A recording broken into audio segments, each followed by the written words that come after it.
Comrade ಎಲ್ಲರಿಗೂ ನಮಸ್ಕಾರ. ನಾನು ರತ್ನ ಅಂತ ಹೇಳ್ಬಿಟ್ಟು BBMP ಪೌರ ಕಾರ್ಮಿಕರ ಸಂಘದಿಂದ AICCT. ನಾವು ಸುಮಾರು ಬೇಡಿಕೆಗಳಿಂದ ಎಲ್ಲ ಹೋರಾಟಗಳನ್ನ ಮುಂದ್ಗಡೆ ಇಟ್ಕೊಂಡು ನಾವು ಹೋರಾಟಗಳನ್ನ ಮಾಡಿದ್ದೀವಿ. ಸೊ ಅದಕ್ಕೋಸ್ಕರ ಪರ್ಮನೆಂಟ್ ಮಾಡಬೇಕಂತ ಹೇಳ್ಬಿಟ್ಟು ಬೆಂಗಳೂರು ಕರ್ನಾಟಕನೇ ಬಂದ್ ಮಾಡಿಬಿಟ್ಟು ನಾವು ಫ್ರೀಡಮ್ ಪಾರ್ಕಲ್ಲಿ ಹೋರಾಟನ ನಾವು ಇಟ್ಕೊಂಡಿದ್ದೀವಿ. ನಾವು ಈ ಹೋರಾಟ ಮಾಡಿದಾಗ ತಾವು ಎಲ್ಲರೂ ಸಕುಟುಂಬದರಾಗಿ ನಮ್ಮನ್ನು ಬೇಡಿಕೆ ಈ ಒಕ್ಕೂಟ ಸಂಘಟನೆಗಳೆಲ್ಲ ಸೇರಿ ನಮ್ಮನ್ನು ಎಲ್ಲರೂ ಸಮೇತರಾಗಿ ಬೆಂಬಲಿಸ್ಬೇಕಂತ ಹೇಳ್ಬಿಟ್ಟು ಎಲ್ಲರಲ್ಲಿನ ನಾನು ಮನವಿ ಮಾಡ್ಕೊತಾ ಇದ್ದೀನಿ. ನಮಸ್ಕಾರ, ನನ್ನ ಹೆಸರು ಚಂದ್ರಕಲಾ. BBMP ಪೌರ ಕಾರ್ಮಿಕರ ಸಂಘ AICCTನಲ್ಲಿ ತುಂಬ ವರ್ಷಗಳಿಂದ ಕೆಲಸ ಮಾಡ್ತಾಯಿದ್ದೀನಿ. ನಾವು ಏನೇ ಪಡ್ಕೋಬೇಕಂದ್ರೆ ನಮ್ಮ ಸಂಘಟನೆ ಕಡೆಯಿಂದ ಹೋಗೇ ನಾವು ಪಡ್ಕೋಬೇಕಾಗಿದೆ. ಏಕೆ ಅಂತಂದರೆ ನಮ್ಮ ಸಂಘಟನೆ ಇಲ್ಲಾಂದರೆ ನಾವೇನು ಪಡ್ಕೊಳ್ಳೋಕೆ ಸಾಧ್ಯನೇ ಆಗ್ತಾಯಿರಲಿಲ್ಲ. ಏಕೆಂದರೆ ತುಂಬ ನಮ್ಮ ಹಿಂದಿನ ಸಂಬಳ ನೋಡಿದ್ರೆ ತುಂಬ ಕಡಿಮೆ ಇತ್ತು. ನಾವು ಸಂಘಟನೆ ಕಡೆಯಿಂದ ಹೋಗಿ ಹೋರಾಟ ಮಾಡಿ ತುಂಬ ಸಲ ಹೋರಾಟ ಮಾಡಿದ್ದೀವಿ. ಹೋರಾಟ ಮಾಡಿ ಇವಾಗ 14,000 ರೂಪಾಯಿ ಸಂಬಳ ತೊಗೊತಾ ಇದ್ದೀವಿ. 14,000 ರೂಪಾಯಿ ಸಂಬಳ ನಮಗೆ ಸಾಕಾಗ್ತಾ ಇಲ್ಲ. ಯಾಕೆ ಅಂತಂದರೆ ನಮಗೆ ಇವಾಗ ಗ್ಯಾಸ್ ಬೆಲೆ ನೋಡಿದ್ರೆ 1,050 ರೂಪಾಯಿ ಇದೆ. 1 kg ಎಣ್ಣೆ ನೋಡಿದ್ರೆ 200 ರೂಪಾಯಿ ಇದೆ. ಅದರಿಂದ ಅದರಲ್ಲೂ ನಾವು ಪೂರ್ತಿ ತಿಂಗಳೆಲ್ಲ ಕೆಲಸ ಮಾಡಿದ್ರೆ ಮಾತ್ರ 14,000 ರೂಪಾಯಿ ಕೊಡ್ತಾರೆ.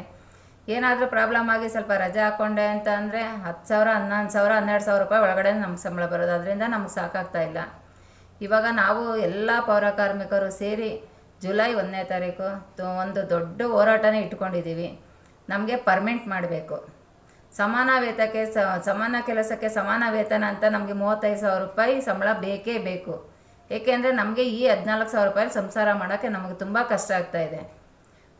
ಮನೆ ಸಂಸಾರ ಆಗಲಿ, ಮಕ್ಕಳನ್ನ ಓದಿಸೋದಾಗಲಿ ತುಂಬ ಪ್ರಾಬ್ಲಮ್ ಆಗ್ತಾಯಿದೆ. ಅದರಿಂದ ನಮಗೆ ಪರ್ಮನೆಂಟ್ ಮಾಡಲೇಬೇಕು ಮತ್ತು 35,000 ಸಂಬಳ ಕೊಡಲೇಬೇಕು. ಸಮಾನ ಕೆಲಸಕ್ಕೆ ಸಮಾನ ವೇತನ ಕೊಡಲೇಬೇಕು ಅಂದ್ಬಿಟ್ಟು ಎಲ್ಲ ಪೌರ ಕಾರ್ಮಿಕರು ಸೇರಿ ಎಲ್ಲ ಪ್ರತಿಯೊಬ್ಬರು ಮೂಲೆ ಇರೋ ಪೌರ ಕಾರ್ಮಿಕರು ಎಲ್ಲ ಸೇರಿ ಜುಲೈ 1ನೇ ತಾರೀಕು ನಾವು ಒಂದು ದೊಡ್ಡ ಹೋರಾಟನ ಇಟ್ಕೊಂಡಿದ್ದೀವಿ. ನಮ್ಮ ಒಂದು ನಿರೀಕ್ಷೆ ಏನಿದೆ ಅದನ್ನು ಪಡ್ಕೊತೀವಿ ಹೋರಾಟ ಮಾಡಿ ಅಂದ್ಬಿಟ್ಟು ನಾವು ಎಲ್ಲ ಪೌರ ಕಾರ್ಮಿಕರು ಒಟ್ಟಾಗಿ ಬರ್ತಾಯಿದ್ದೀವಿ, ಒಂದು ಹೋರಾಟ ಮಾಡೋಕ್ಕೆ ಬರ್ತಾಯಿದ್ದೀವಿ.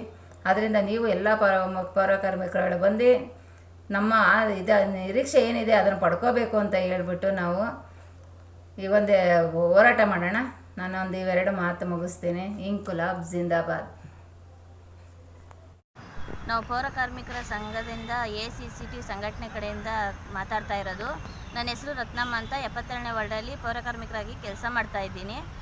ನಾವು ಮೊದಲೆಲ್ಲ ನಮ್ಮ ಸಂಘಟನೆಯಿಂದ ಹೋರಾಟ ಮಾಡಿ 5,054 ರೂಪಾಯಿ ಚೆಕ್ ಕೊಟ್ಟರು.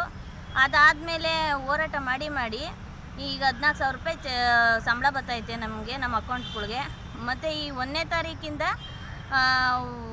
ಹೋರಾಟ ದೊಡ್ಡದಾಗಿ ಎಲ್ಲ ಪೌರ ಕಾರ್ಮಿಕರು ಸೇರಿ ಮೂಲೆಯಲ್ಲಿ ಎಲ್ಲೆಲ್ಲವರ ಪೌರ ಕಾರ್ಮಿಕರು ಎಲ್ಲ ಸೇರಿ ಹೋರಾಟ ಮಾಡ್ತಾಯಿದ್ದೀವಿ. ಹೋರಾಟ ನಮಗೆ ಯಶಸ್ವಿ ಆಗಬೇಕು ಅಂತಂದರೆ ನಮಗೆ ಪರ್ಮನೆಂಟ್ ಆಗಬೇಕು, ಕಾಯಮತ್ತೆ ಆಗಬೇಕು. ಅಲ್ಲಿವರೆಗೂ ನಾವು ಎದ್ದೋಳೋದೇ ಇಲ್ಲ ಅಂತ ನಾವು ನಿರ್ಧಾರ ಮಾಡಿ ಮಾಡ್ತಾಯಿದ್ದೀವಿ. ಏಕೆಂದರೆ ಈ 14,000 ರೂಪಾಯಿ ನಮಗೇನೇನಕ್ಕೂ ಸಾಲ್ತಾ ಇಲ್ಲ. ಈಗ ಸಿಲಿಂಡ್ರು 1,050 ರೂಪಾಯಿ ಆಗೈತೆ. ಮತ್ತು ನಮ್ಮ ಮನೆ ಬಾಡಿಗೆಗಳು 5,000 ರೂಪಾಯಿಂದ ಸ್ಟಾರ್ಟ್ ಆಗಿ ನಮಗೆ 10,000 ರೂಪಾಯಿವರೆಗೂ ನಮಗೆ ಮನೆ ಬಾಡಿಗೆನೇ ಐತೆ. ಅದರಿಂದ ನಮ್ಗೆ 14,000 ರೂಪಾಯಿ ಏನೇನಕ್ಕೂ ಸಾಲಲ್ಲ. ನಮ್ಗೆ ಈ ಹೋರಾಟ ಮಾಡಿ ನಾವು ಕಾಯಮತ್ತೆ ಮಾಡ್ಕೋಬೇಕು, ಇಲ್ಲಾಂದರೆ ಸಮಾನ ಕೆಲಸಕ್ಕೆ ಸಮಾನ ವೇತನ ಕೊಡಬೇಕು ಅಂತ ನಾವು ನಿರ್ಧಾರ ಮಾಡಿ ನಾವು 1ನೇ ತಾರೀಕು ಹೋರಾಟ ಹಮ್ಮಿಕೊಂಡಿದ್ದೀವಿ. ಇನ್ಕಿಲಾಬ್ ಜಿಂದಾಬಾದ್. சரி பண்ணுறா. மேகலை ஈஞ்சிபுரம் 148 வார்டு. 25 வருஷம் வேலை பார்த்துட்டு இருக்கோம். இன்னும் கவர்மெண்ட் வேலை நம்மளுக்கு கிடைக்கல. 13,000 ரூபாய் 14,000 ரூபாய் சம்பளம் கிடைக்குது. அது நம்மளால் வீட்டு வாடகை கட்ட முடியல, பசங்களுக்கு ஸ்கூல் ஃபீஸ் கட்ட முடியல. கேஸ் 1,100 ரூபாய் விலை ஏறிடுச்சு. நம்ம ஆட்டோவுக்கு போய் நம்ம சம்பளத்துலேயே எல்லாம் பார்த்துட்டு வீட்டுக்கு வரணும். நம்மளுக்கு இன்னும் கைக்கு ಸಿಕ್ಕಲ್ಲ. ಗೌರ್ಮೆಂಟ್ ಕೆಲಸ ಬೇಕು. ನನ್ನ ಹೆಸರು ನಾರಾಯಣಮ್ಮ. 27ನೇ ವಾರ್ಡಲ್ಲಿ ಕೆಲಸ ಮಾಡ್ತಾಯಿದ್ವಿ. 20 ವರ್ಷದಿಂದ ನಾವು ಕೆಲಸ ಮಾಡ್ತಾಯಿದ್ವಿ. ನಮಗೆ ಆ ಪೇಮೆಂಟ್ ಸಾಕಾಗಲ್ಲ. ನಮ್ಮ ಮನೆಗಳೆಲ್ಲ ನೀರು ಬಂದ್ಬಿಟ್ಟೈತೆ. ನಮ್ಮ ಮಕ್ಕಳಕೊಂಡು ನಾವು ಹೆಂಗಿರೋದಲ್ಲಿ ಅಲ್ಲಿ ವಾಸ ಮಾಡೋಕ್ಕೆ ನಮ್ಗೆ ಆಗ್ತಾಯಿಲ್ಲ. ನಮ್ಗೆ ಆ ಸಂಬಳನೂ ಸಾಕಾಗ್ತಾ ಇಲ್ಲ. ನಾವು ಮಕ್ಳಿಗೆ ಫೀಸ್ ಕಟ್ಟೋಕ್ಕೂ ಆಗ್ತಾಯಿಲ್ಲ. ಮಳೆ ನೀರು ಬಂದ್ಬಿಟ್ಟು ಎಲ್ಲ ಮನೆಗೆಲ್ಲ ಬಂದ್ಬಿಟ್ಟೈತೆ. ಮಕ್ಕಳನ್ನ ಕೊಂಡು ನಾವು ಹೆಂಗೆ ವಾಸ ಮಾಡೋದು ನಾವು ಆಗ್ತಾಯಿಲ್ಲ ನಮ್ಮ ಕೈಲಿ. ನಮಗೆ ಪೇಮೆಂಟ್ ಬೇಕು, ಸಂಬಳನೂ ಬೇಕು, ನಮಗೆ ಪರ್ಮೆಂಟ್ ಮಾಡಬೇಕು. 1ನೇ ತಾರೀಕಿನಿಂದ ನಾವು ಸ್ಟ್ರೈಕ್ ಮಾಡ್ತಾಯಿದ್ವಿ. ನೀವು ಎಲ್ಲರೂ ನಮಗೆ ಸಹಾಯ ಮಾಡಬೇಕು, ಇವೆಲ್ಲರೂ ಬರಬೇಕು. ನಮ್ಮ ಹೆಸರು ಗಂಗಮ್ಮ ಅಂತ. 21 ವಾರ್ಡಲ್ಲಿ ನಾವು ಕೆಲಸ ಮಾಡೋದು ಹೆಬ್ಬಾಳ ಡಿಪೋನಲ್ಲಿ.